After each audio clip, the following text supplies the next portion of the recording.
Good afternoon, gentlemen. Ladies and gentlemen, I am Manoj Srivastava. I am moderator of this session. Well, when we talk about CXO community, it's very important to understand there are two gentlemen, two persona is very important. One is CFO and second is CIO. And any organization, these two pillar is taking care of the entire portfolio of financial and technology, and this to be in synchronization mode. Any organization growth plan is dependent upon these two persona. So now they are closely work together to achieve the common goal and ensure the overall organization go in acceleration mode. Mostly they are focusing on the technology investment, cost management, risk mitigation, digital transformation, and financial reporting. Let's introduce our esteemed panelists. We have Mr. Sujoy Brahmachari, an even industry veteran, more than 3 decades. Currently, Sujoy is working as a Rosmerta technology as a CIO and CISO. And we are looking for payment smart card business processes. And in the past, he worked with the corporate like as Hero, Motorcorp, Renbaxi Lab, Amex as a CIO. We have Parijat Parimal, partner digital service BDO in India. Parijat have a total 18 years experience in leading large IT outsourcing, commercial modeler, and large contest in negotiation. In the past, Parijat worked with the company like Deloitte, Accenture, and TCS. We have esteemed panelist Gautam Bansal, Chief Financial Officer, Fitelo. Last 20 years, he worked with the various organizations, working with across various financial advisory function of the multinational, the startup company, and e-commerce. Mr. Gautam worked with the HIG group of hotels, Kazaria Group, ENY, and Johnson & Johnson. Now we have Hemant Ruia. We welcome nearly 3 decades of the experience, various facts in finance, business management. Earlier, Hemant worked with the L&T, CIE, ICI India, Reliance Retail, Indus Tower, and currently is at DP board as a CFO. Welcome all. Let's start with Sujoy. Sujoy, how you do encourage innovation and flexibility throughout the new tech business model, and how does it impact on your organization's success? Thank you, Manoj, for putting me on spot. When we talk about any digital transformation, any innovative project, what we do for our organization. So basically, we should divide it into 3 pieces. First, understand the business requirement, then map the most important thing, the people and process and the technology. So when it comes to the people piece, you have to identify your resources, who has to be part of this particular transformation project. You have to not only give them that particular project, also you have to see how you can support them, nurture them to deliver the project in a right way. For doing that, there are multiple approaches you can have. One of the approach what we follow in our organization is we call it a special project kind of a thing, where we do a POC kind of a thing for that particular area where we want to do some automation transformation. And once that POC is successful, then we create a business case out of that, put our SLAs onto that, so that once the entire thing is implemented, then we can measure it properly. why this special project is successful in our organization. Once it gives the clarity that the project will happen or not. In case that project fails, it fails in a short span and in a cheap way. We are not have to invest more, and then we find that things are not happening in the right way. This is one of the important things. Second, when I come to process is also very important. You have to create once you decide that project, you have to create a process in terms of who will be the sponsor. If it is a organizational-wise project, best way to make the executive management of your organization as a sponsor of that, so that it gets into the all different functions, and they adopt it in a right way and right manner. Second, you create the processes in terms of who will apart from your function, who are the cross-functional team who will handle what. It has to be clearly identified and mentioned in the system, in the process. The third one, which is very important thing, which is without that you cannot continue the digital transformation journey, that is technology. Adopt the right technology, the right partner who can help you in that particular journey. Skills are very important nowadays. Once you evaluate your technology and technology plant, make sure that they have a right skill who can deliver end to end, and after that also you can support that particular project after going live. This is the summation. Great. So basically, if you let me understand, you talk about the people process entire, transformation journey is very important. Continuation of this thought, basically we're talking about Parijat. If you tell me about the importance of the teamwork between CFO and CIO, and their team size and driving the digital transformation across the journey. Yeah, this is quite an important aspect, because when we talk about CFO and CIO, these two are the pillars. One is looking at the organization's objective, how the ROI can be justified, what kind of fundings I have to give. Second is enabling the business in achieving those things. So relationship between these two are very critical, and it also helps CIOs in sailing through the senior management of the organizations, because CFOs are generally close to the top management, and they are being heard at a different forums about how things are happening in any organization. So relationship between these two are very key, and at the same time, governance structure between these two are very, very important, because both talk different language in majority of the scenarios. Technology is many of the times working on things which will enable the business. At the same time, CFOs are tracking where the business is going.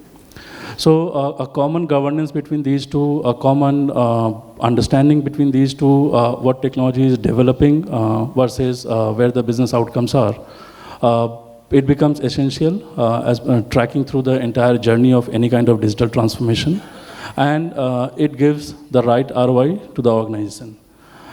There is a data, or there is a research which says that out of 10 projects, only 3 or 4 become successful. And the majority of the reason of failure of these projects are coordination between these two functions. Thank you, Parijat. Very interesting discussion started. Let me involve Mr. Anuj. I'm sorry, Anuj is a CISO of our TMG group, and he's a very vast experience in cybersecurity especially, and he worked with various companies like IBM, GE, SCL Technology. So my question to Anuj, how do you data focus project in a lead of CFO, CIOs help with smart decision, risk control, and better performance in your company? Fabulous, and thanks, Manoj, for the question. I think it's becoming increasingly clear that technology is playing a very active role in terms of enabling success for any organization. While CFOs are trying to drive the outcomes and number with the VCs, with the board, with the stakeholders and the shareholders, the technology guys are getting a more active participation, whether it is the board, whether it is the say in terms of defining the strategy or helping actually drive it. So to give an example, currently we are running a lot of technology initiatives, which eventually will fuel the business. By the way, the firm I work with is in about 80 countries. We are one of the world's largest payroll processing companies, accounting and taxation. So imagine having 80 countries, 4 lines of businesses. Look at the amount of software investment that goes in. So I think it's not just the CIO, but also the CFOs getting a lot more digitally savvy these days, right?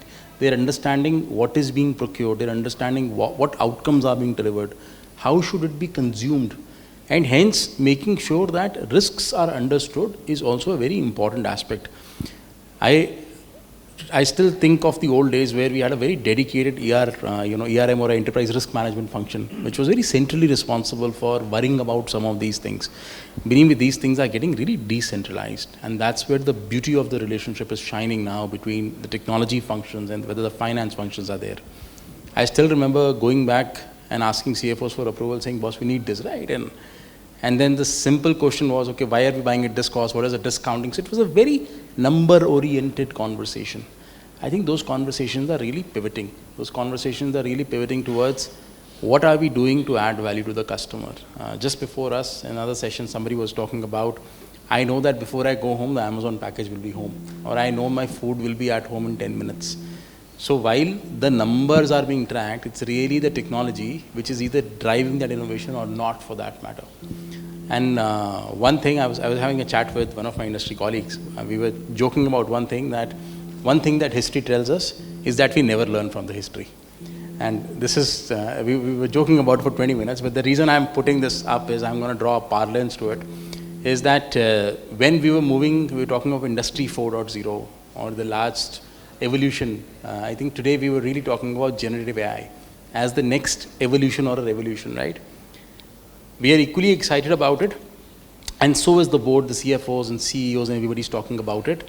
But then we were talking about the fact that we saw the same quantum coming in when blockchain technologies came in. Everybody said it's going to change the world. You wake up tomorrow, the industry is going to be transformed, and who knows where we're going to be tomorrow. So we don't know how much the more technology functions address them heads on and be more transparent about it. I think it's going to be a more cohesive and an easy journey for everybody. Those are my 2 cents. Thank you, Manoj. Thanks, Anuj. Really insightful. And, in CIO community, digital transformation is a really challenge. And it's a day in, day out, every day they are putting in the effort to create an entire ecosystem in the organization.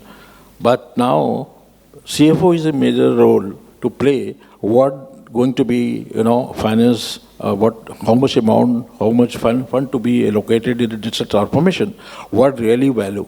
Here I would like to invite Mr. Gautam. He's a very vast experience in the industry. And this is a very small question to balance, how you balance within the organization when you talk about digital transformation. My question particularly is, how do you balance the need and a new idea, managing cost and keeping the finance in checks? Yeah, so I think very appropriate question, especially I've been working with a lot of startups over the last 5-7 years. And yeah, I think this is the, very frequently asked questions, that we keep on taking a lot of initiatives because, we start small and then we have to grow really fast.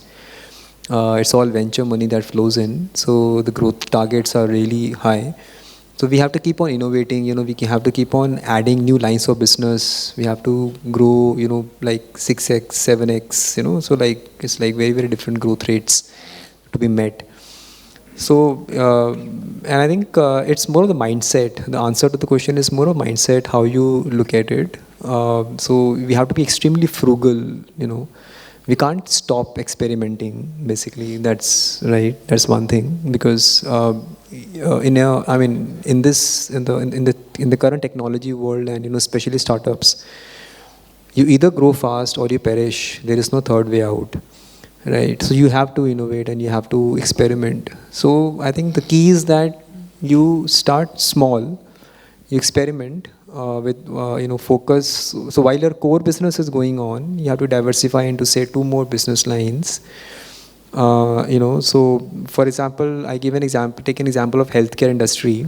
For example, my current organization is into advising diet consultations to the end customer. It's a B2C startup, right? And suppose we have to add another line of business where we want to, distribute not only digitally but also through agencies, right? A B2B distribution channel has to be created. That's a new line of business we're trying to create. So instead of, a traditional approach would be to hire a leader who has got deep insights and, experience into this thing, and we create a team and then, start with that all out, with that kind of an approach. The other approach, which is a more frugal approach, is, that you continue with the current team, add, a few, so we always as startups look for high potential and young people, who can create value, who can do things first time right, who don't have deep experiences but they have high potential. So that's what is a kind of resource you need for such experimentation. And you start small, without putting too much of capex. And in today's world, I think I'm talking more from service sector right now. It's more on the capex is primarily the people that you hire, right? So you start small and you see the results and you track it very closely. Inputs and output metrics have to be tracked extremely closely, and then you scale it fast. Once you do a POC, proof of concept, and it's going as per expectation, then you scale it fast, then you invest, right? So I think that's how we balance, and it's a tough job as a CFO.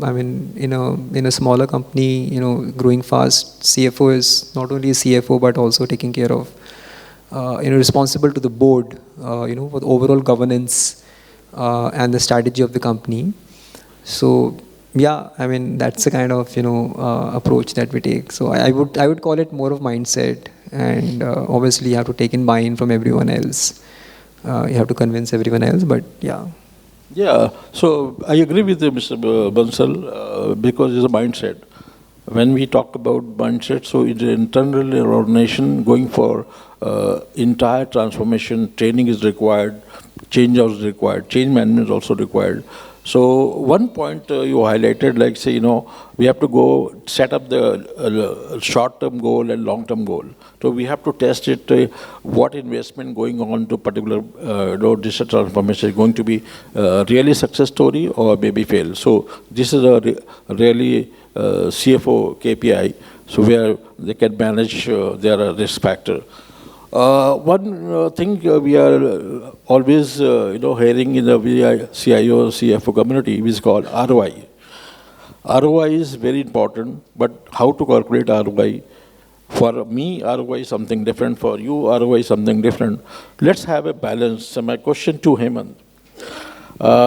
Might be I'm not giving you trouble to calculate the ROI, but question is very generic. How do you measure the ROI, any of the project within your organization? How you justify those?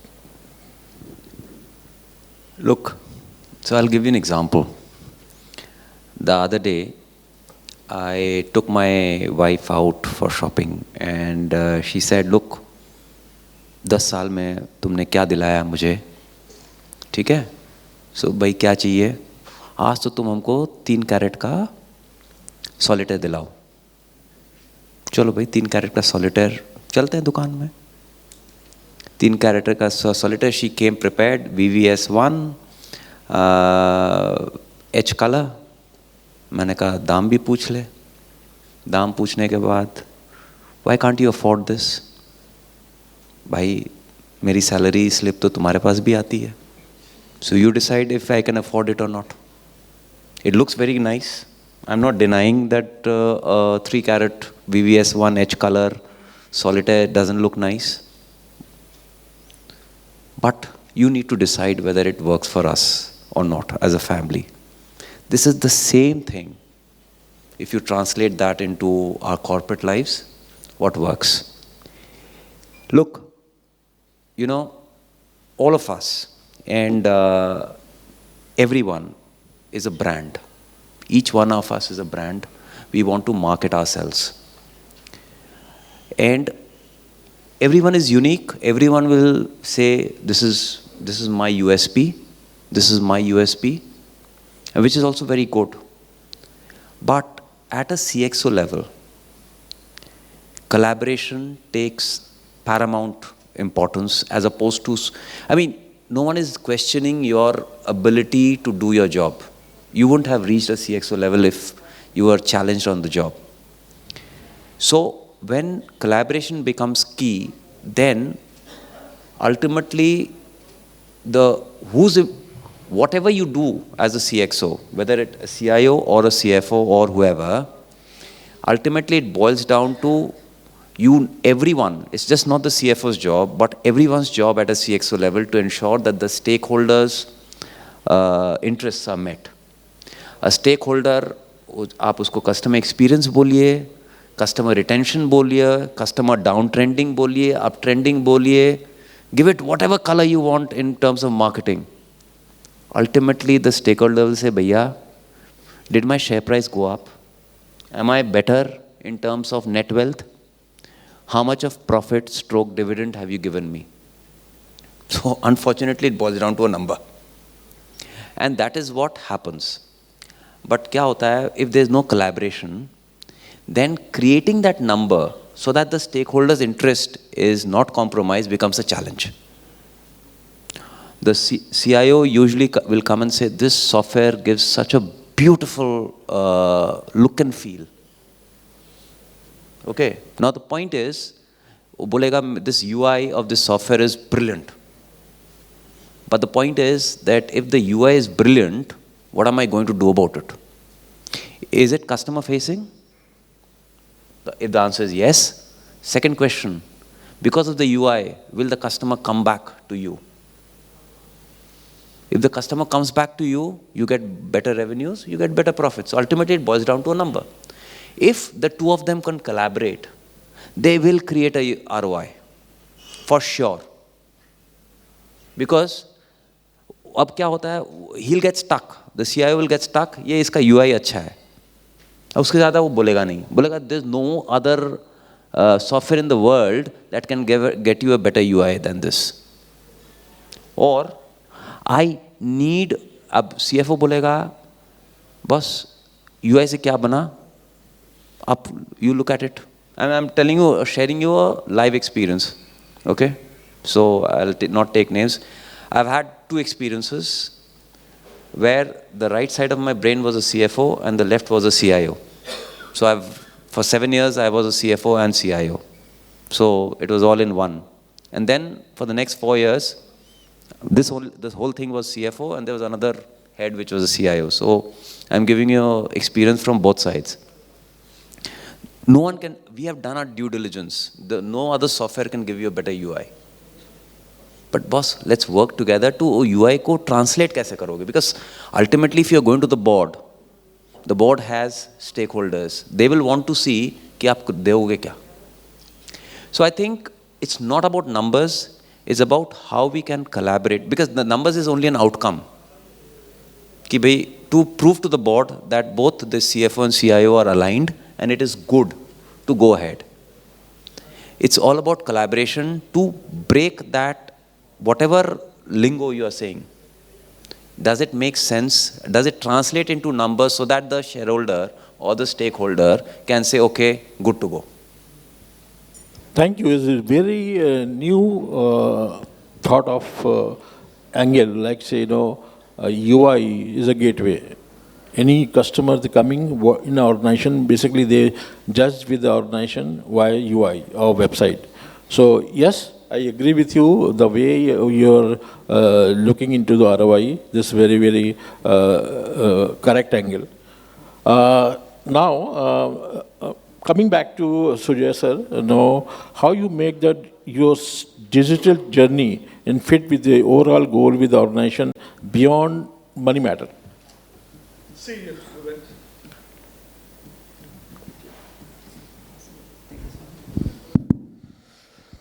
Manoj, when you are sitting with CFOs, you cannot avoid the number. So that is the most important thing.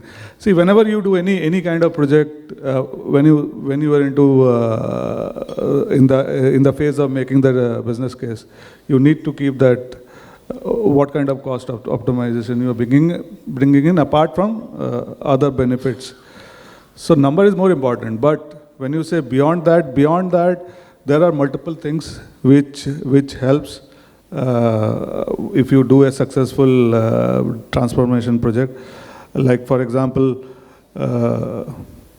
customer experience is the most important thing. That plays the most vital role for any project, whether it's your internal customer or your external customer. Experience has to be fantastic. Second is what kind of productivity enhancement you are bringing in. That is also important thing. Third, what kind of improvement you are doing in your NPS scorecard, into your customer satisfaction scorecard. And apart from that, generally people forget the one more very important thing which nowadays we should always keep in mind when you do any kind of transformation project is what kind of impact you are bringing into your environment. That is also a very important thing. You have to, what kind of carbon footprint you are reducing by doing this kind of projects. So these are some benefits which organization has to keep in mind while doing a large scale of transformation project. And most important thing is that it has to be business driven IT, not the IT driven transformation. So when you think in that direction, it will be always in sync with your organization goals. And that is what my summation is to your question. Thank you, sir. And now next is a very interesting topic. We talk about CIO and CFO role in a changing environment.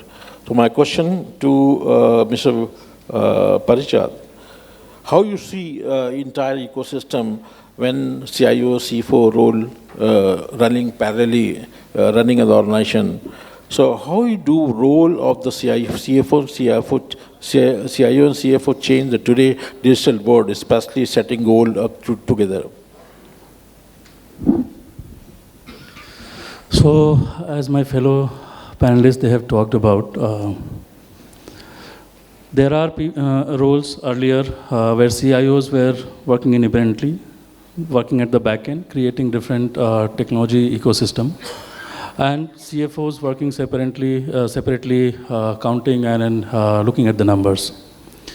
What eventually has happened these days with the disruption of digital technologies, and that is ever-changing thing. By the time we settle down with one technology, next one comes in.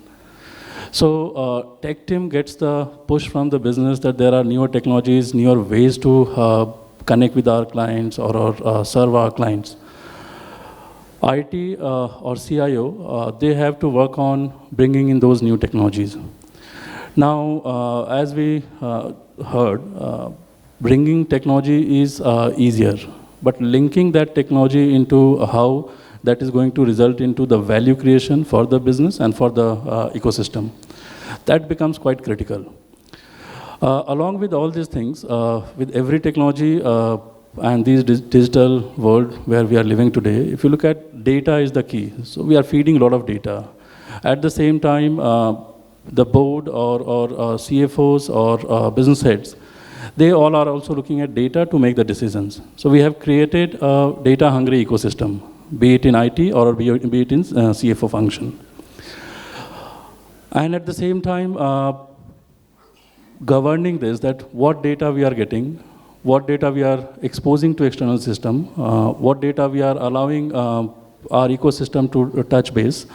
Basis that company's performance comes into play. We have seen because of these data-related regulations, companies have to stop their businesses. So from governance perspective, from companies' outlook perspective, CFOs has to be very closely work with the CIOs. They have to understand the technology ecosystem, what value technology can bring in, and at the same time, CIOs, when they are bringing in newer technologies, newer systems, they have to think from companies' regulation perspective, what kind of data management systems they have, what kind of governance they have. When we talk about governance, it boils down to bringing in transparency, specifically with the internal functions. And CIO and CFO's collaboration becomes very important there.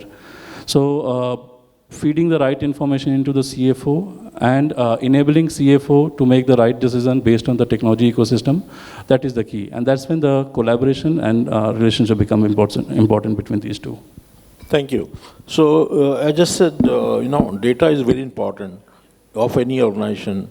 We talk about today, data is oil. So now continuation of data, most important factor is data security. And I'm asking to Anuj, because Anuj is cybersecurity space, so if Anuj, you can put some light about data security, how we secure data from organization to out of data and inside of the data. Sure, no, I think it's a very important question, and eventually it's a cliche now that data is the new oil. I think we've heard it enough. That said, I think data is a strategic advantage anybody is sitting off, and I'm again going to draw a parlance on Gen AI. I think everybody is talking of artificial intelligence as if it's a magic wand, but it's really not, right? Essentially, it's now the computer has started understanding us, just as we were trying to understand computers. When I was growing up, I started learning computer coding languages. So I can understand how to talk to the computer. But now computer from an NLP perspective started understanding how to talk to the humans, which is what generative AI is really all about. But what it will excel upon is the underlying data. So until you have the right data set, generative AI will not give you the right outputs. I mean, we heard about somebody talking about bias in Gen AI, we heard talk about hallucination. All of those concepts essentially come from having the right data set. And then, of course, when you have the right data set, which will be the comparative advantage for tomorrow's organizations, right? So anybody who has the right data will win tomorrow. That's what Gen AI is really basing itself upon. And it is said that 90% of the data is not available to our computer models today, which is what the LLMs and all are teaching themselves, right? Only 10% of the data set is really available. That said, now switching the hat really towards the cybersecurity aspect of how to protect it, I think one, it's very important to understand where is your data lying. A lot of organizations, businesses today don't know where the data is. First of all, there's a lot of data debt as such. So today when you are thinking data first, you're thinking of how we are designing application, where we are storing it from a sovereignty standpoint, from regulatory standpoint. Think of GDPR, think of PDP, Indian laws and whatnot, right? So you're making sure that it is structured rightly. But what do you do about the data that has already existed for a long, long time? It could be structured data, it could be unstructured data. The owners of the data have left long back. The applications were never set to think of data in a form and fashion that you can really even classify it. So there are a lot of natural challenges that you deal with, first of all, having the data in terms of where it is. So I think one, we got to solve that first before we can solve the cyber challenges. Then second is making sure that we are not keeping unnecessary data. So data minimization is a very important aspect when it comes to data security. Everything requires a cost, right? And this is a very CFO-driven conversation as well. So you can only protect so much. So you really got to know what your crown jewels are. You really got to know what we are trying to protect and with what vigor. Because you can't really protect all kinds of data or all kind of applications. It's very expensive to do that. Then lastly, I would, and I'm also a little bit conscious of the time, so lastly, I would probably touch upon the fact that encrypt what you can. Right? This is becoming evidently clear.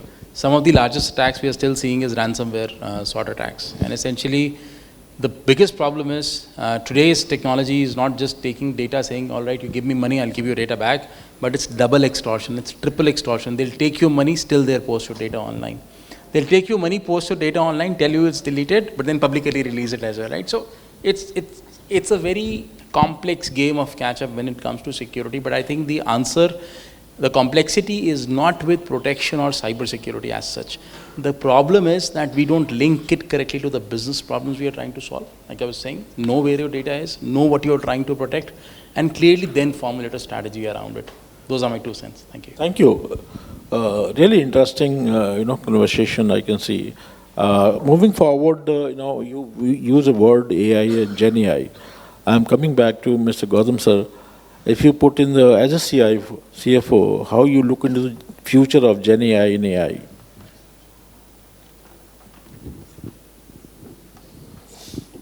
Yeah, I think in my all my organizations, we have been working very closely with AI and Gen AI.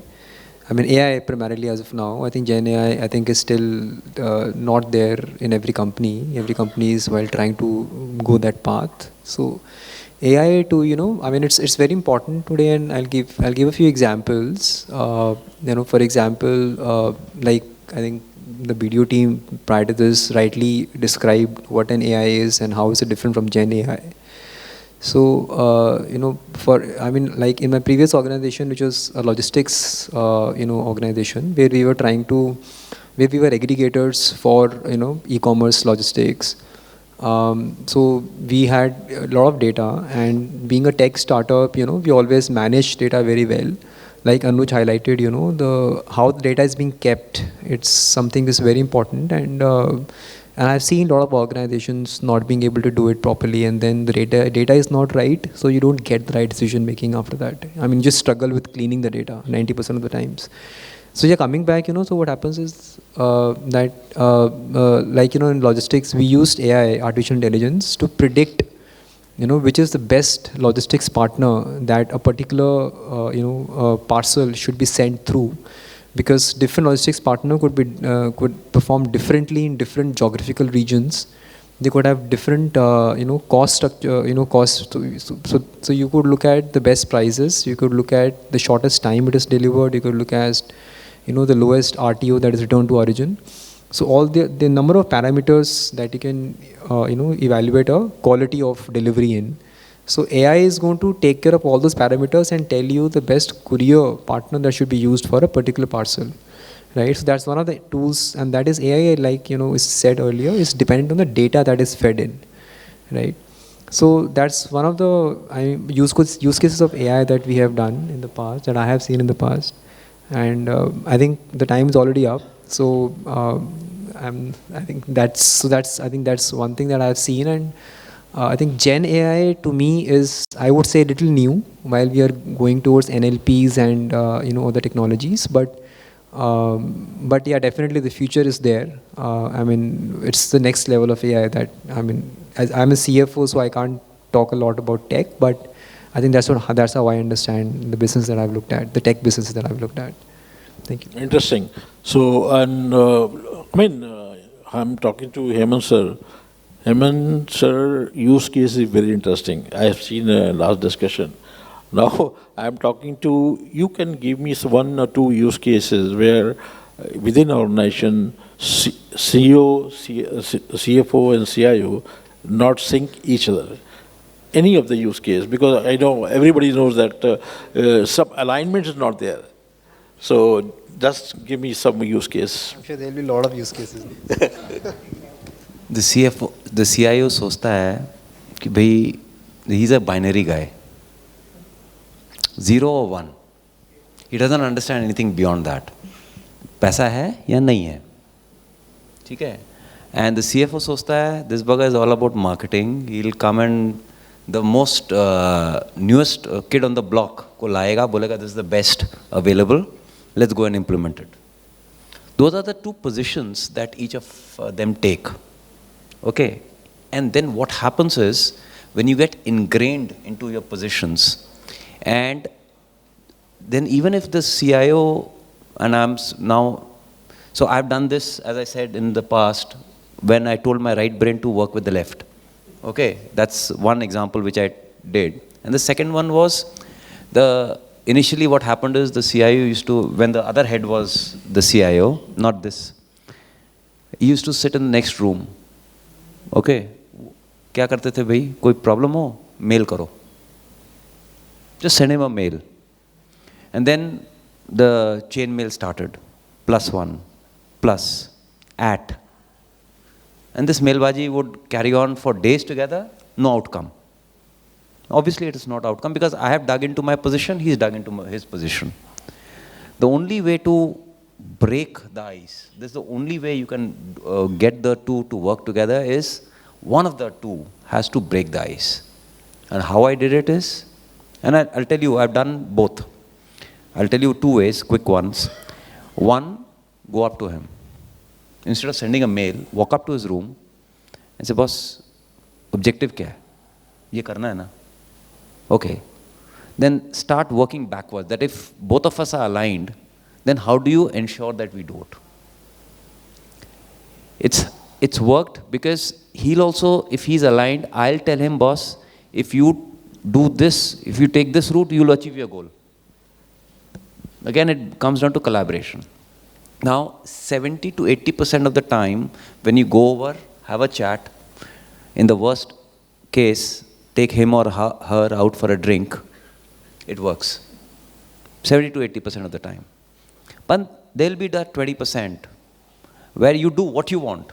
Nothing is going to work. Then also collaboration will come in. Influence will also come in, where ultimately you will have to make the elephant sit one way, right? So you will go to the larger ManCom, the managing committee of the company, and possibly the CEO. And then you have to influence the whole ManCom to prevail upon either if the CFO is influencing on the CIO and vice versa. So that ultimately one decision is taken and we move ahead as opposed to innate male-bajis, which does not take us anywhere. Very interesting, sir. You mentioned you have a left brain and right brain and appreciate with the CFO and CIO. आपका कौन सा brain काफी hot रहता है? I'll tell you honestly, I am more a CIO than a CFO because tech has always fascinated me. And I've done things, I'll tell you, share with you later, where possibly I would have never done it as a CFO.